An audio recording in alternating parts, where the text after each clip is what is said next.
চৰাইদেউ জিলাৰ কাকতিবাৰী আৰক্ষী থানাৰ অন্তৰ্গত টিমনত অঘটন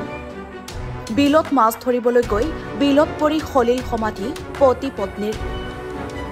কালি সন্ধিয়া বিলত মাছ ধৰিবলৈ গৈছিল গোপাল নেওৰ আৰু পত্নী কমলা নেওৰ নিশালৈকে দুয়ো ঘৰলৈ উভতি নহাত স্থানীয় ৰাইজে বিচাৰ খোচাৰ কৰাত বিলৰ মাজত দুয়োৰে মৃতদেহ উদ্ধাৰ হয় স্থানীয় ৰাইজে উদ্ধাৰ কৰে দুয়োৰে মৃতদেহ এই ঘটনাক কেন্দ্ৰ কৰি অঞ্চলজুৰি শোকৰ ছাঁ পৰিছে আৰক্ষীয়ে মৃতদেহ দুটা মৰণোত্তৰ পৰীক্ষাৰ বাবে প্ৰেৰণ কৰে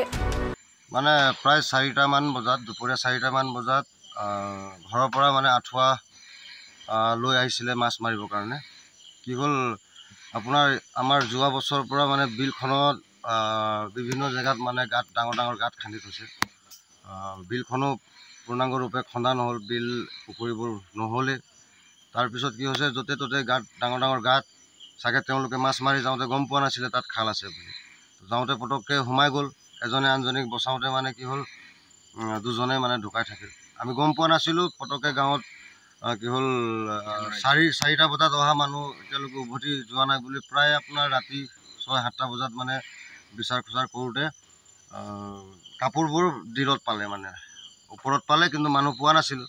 আমি টৰ্চ কৰোঁতে মানে কি হ'ল মাথাটো ওলাই আছে তাৰপিছত আমি আৰক্ষী বিষয়াক খবৰ দিলোঁ আহি মেলি আমি ডাং লগাত পাৰলৈ লৈ আহিলোঁ পিছত মানুহজন একেবাৰে তলত পুত খাই আছিলে দুজনকে উঠাই একেবাৰে মানে দুজনে গুচি গ'ল আচ্ছা এইটো কি অমিত হৰুবোৰ খান্দিছিলে জেচিবি খান্দিছিলে জেচিবি খান্দিছিলে মানে আগত ধৰি লওক আজি প্ৰায় 2 বছৰ 3 বছৰ আগৰ যুগ ধৰি ইয়াত এটা ছাগলীও মৰা আমি গম নাপাওঁ কিন্তু এতিয়া মানে আধৰুৱা হৈ আছে বিলখন য'তে ত'তে ইমান ডাঙৰ ডাঙৰ গাঁত জেচিবি খান্দিছিলে সেইটোতো জেচিবি খন্দা হয় আজি তাৰিখত একে ঘৰৰ দুজনে মানে দুজন মানুহজন আৰু মানুহজনে দুজনে মানে হেৰুৱা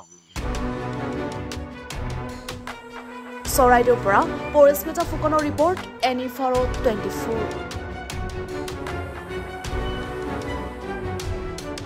নমস্কাৰ মই অজয় ফুকন আৰু এইখিনিতে সমূহ এনি ভাৰত চেনেলটোৰ যিসকল কৰ্মকৰ্তা আছে সকলোৰে মোৰ ফালৰ পৰা শুভেচ্ছা জ্ঞাপন কৰিছোঁ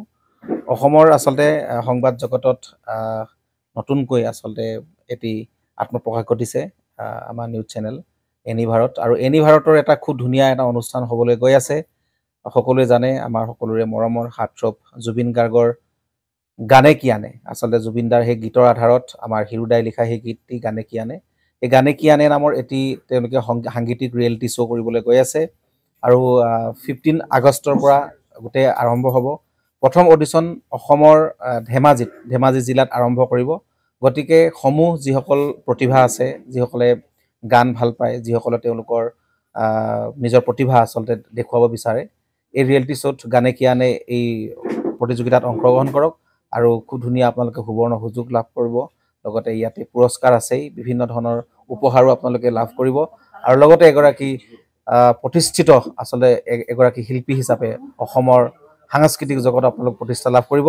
গতিকে গোটেই অনুষ্ঠানটোলৈ মোৰ ফালৰ পৰা শুভকামনা থাকিল আৰু লগতে এই অনুষ্ঠানটোত আপোনালোকে অংশগ্ৰহণ কৰিব আমিও আছোঁ আৰু সকলোকে আমি লগ পাম ধন্যবাদ